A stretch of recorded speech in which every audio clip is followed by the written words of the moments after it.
और अब खबरें राजस्थान से। और चलिए आगे बढ़ेंगे। खबर टोंक से है, जहां पर विधानसभा स्पीकर वासुदेव देवनानी एक दिवसीय दौरे पर पहुंचे और इस दौरान भाजपा नेताओं कार्यकर्ताओं ने स्पीकर देवनानी का माला और साफा पहनाकर स्वागत किया। स्वागत कार्यक्रम और भाजपा नेताओं से चर्चा के बाद देवनानी सदगुरु आश्रम भी पहुंचे और इससे पहले स्पीकर देवनानी ने यूनिफॉर्म, सिविल कोड और धर्मांतरण समेत कई अन्य मुद्दों को लेकर खुलकर अपनी बात रखी।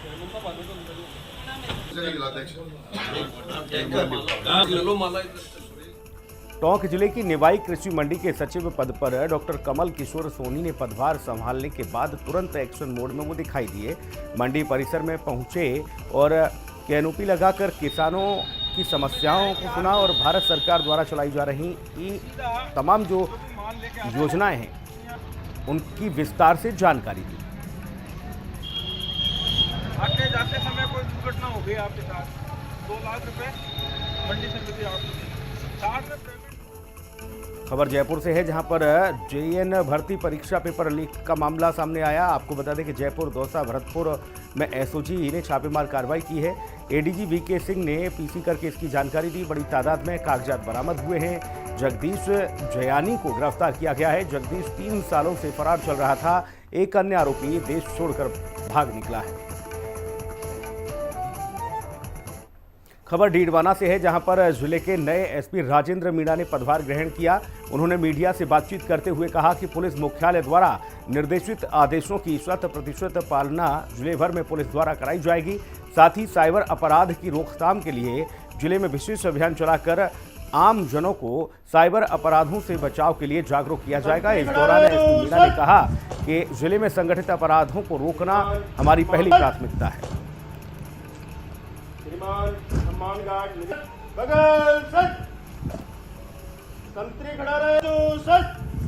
देखिए, साइबर अपराधों पर लगाम के लिए जागरूकता फैलानी होगी और उसके लिए जनता डायरेक्ट मेरे मोबाइल नंबर पे कोई भी ऐसा कोई सूचना हो, उनके पास कोई इन्फॉर्मेशन हो तो शेयर कर सकती है। तो उसको गंभीरता से लेके और अग्रिम कार्रवाई जो भी होगी की जाएगी।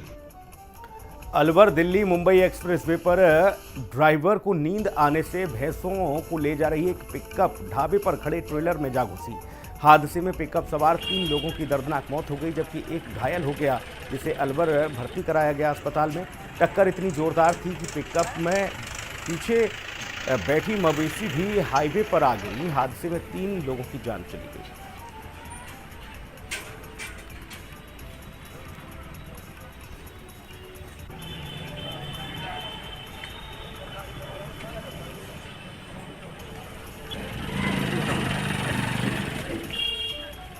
ये सीएससी बड़ौदा मेब से लेके आए हैं। सीएससी बड़ौदा मेब में वहाँ पे हाईवे पे एक्सीडेंट हुआ है पिकअप से और वो डम्फर, तो 2 तो एक्सपायर हो गए वहीं पे। ये तीसरा पेशेंट यहाँ लेके आए हैं चल 3 थे पिकअप में। हाँ 3 ही। हम वहाँ से हाईवे से नहीं लाए हैं पेशेंट को, वो तो 1033 लाई है।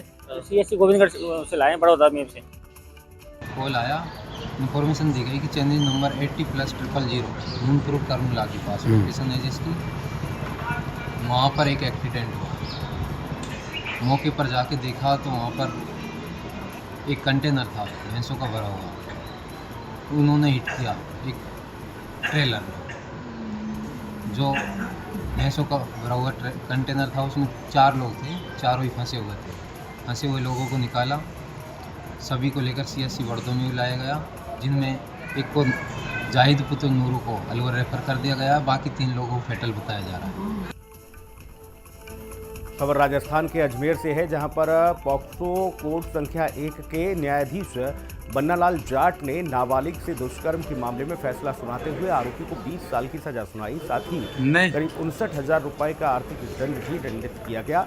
विशिष्ट लोक अभियोजन रूपेंद्र सिंह परिहार ने बताया कि मामला 17 फरवरी 2023 का ब्यावर शहर पुलिस थाने में दर्ज हुआ था, जिसमें 13 साल की नाबालिग पीड़िता के परिजनों की ओर से प्रकरण दर्ज कराया गया था।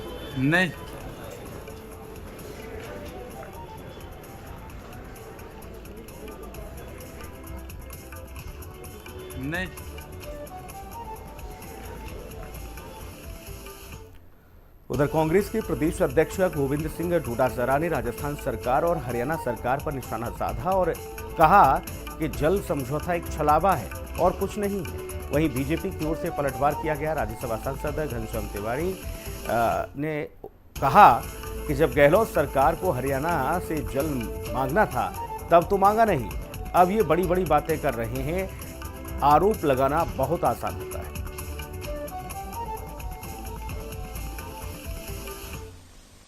कांग्रेस अगर आरोप नहीं लगाएगी और इस बात को स्वीकार कर लेगी तो 2 बार लगातार 25 की 25 सीट हार चुकी है और इस बार हारना तय है। तो इसलिए कांग्रेस पार्टी को तो खंबा नोचने वाली कहावत है। 5 साल तक कुछ नहीं किया, कोई काम नहीं किया और उनका आरोप लगाना इसलिए गलत है कि समझौता जो हुआ है इसकी शुरुआत अशोक गहलोत के समय में हुई।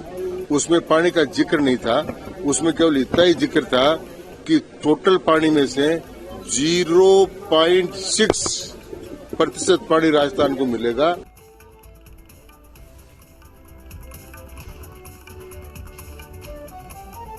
तो कांग्रेस सिर्फ बातें करती है, काम नहीं करती है, ये कहते नजर आए भाजपा सांसद।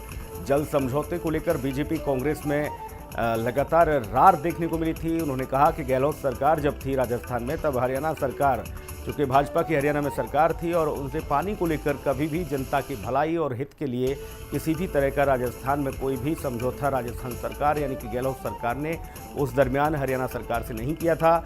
लेकिन अब भाजपा जब सरकार आई है तब दोनों ही राज्यों में बीजेपी की सरकार है और सहमति बन गई है राजस्थान को पानी देने के लिए और इससे अब लोगों को बहुत सहूलियत मिलेगी। आरोप लगाना बहुत आसान होता है।